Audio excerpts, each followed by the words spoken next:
Hello viewers, আসসালামু আলাইকুম। Online health studio one চ্যানেলে আপনাদের সবাইকে স্বাগত। ভিউয়ার্স, বরাবরের মতো এবারও নিয়ে এসেছি আপনাদের জন্য নতুন একটি হেল্পফুল ভিডিও। তো ভিডিওটি হচ্ছে অ্যাডোবি ফটোশপের উপর।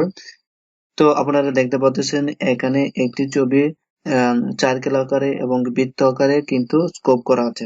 তো এই কাজটি কিন্তু অনেকেই পারে না। তো যারা পারে না তাদের জন্য এই ভিডিওটি। তো আমি এই ভিডিওতে আপনাদের দেখাবো কিভাবে এরকম একটি ছবিকে স্কোপ করতে হয়।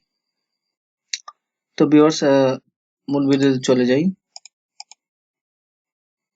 আমি প্রথমে ফাইল থেকে ওপেনে চলে গেলাম। ওপেন থেকে আমি এই ছবিটাকে নিয়ে আসলাম। ওপেন। তো প্রথমে যে কাজটি করবেন সেটা হচ্ছে ইলিপটিক্যাল মার্কি টুলস নামে একটি অপশন আছে, ইলিপটিক্যাল মার্কি টুলস। তো এটাকে ক্লিক দিবেন। ক্লিক দেওয়ার পরে শিফট অ্যালার্ট শিফট অল্ট বাটনে ক্লিক দিয়ে এটাকে সিলেক্ট করে নেবেন। আপনি যতটুকু অংশ স্কোপ করা দরকার বৃত্ত আকারে ততটুকু স্কোপ করে নেবেন। এরপরে আপনাকে যে কাজটি করতে হবে কন্ট্রোল এরপরে যে আপনাকে যে কাজটি করতে হবে সেটি হচ্ছে কন্ট্রোল জে নামে একটি কন্ট্রোল জেতে ক্লিক দিবেন। ক্লিক দেওয়ার পরে এখানে দেখতে পাচ্ছেন একটি ডুপ্লিকেট অপশন কিন্তু চলে আসছে, দেখতে পাচ্ছেন। তো এরপরে ব্যাকগ্রাউন্ড নামে এবং দেখতে পাচ্ছেন লক করা যে অপশনটি আছে, যে লেয়ারটি আছে, সেই লেয়ারটাকে আমরা মাউসের রাইট বাটনে ক্লিক দেওয়ার পরে এখানে ডিলিট লেয়ার, এটাকে আমরা ডিলিট করে দেবো।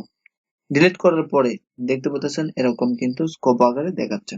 তো এখান থেকে আপনাকে যে কাজটি করতে হবে সেটা হচ্ছে কন্ট্রোল কন্ট্রোলে ক্লিক মানে চেপে ধরে তারপরে মাউসের লেফট বাটনে একটা ক্লিক দিবেন।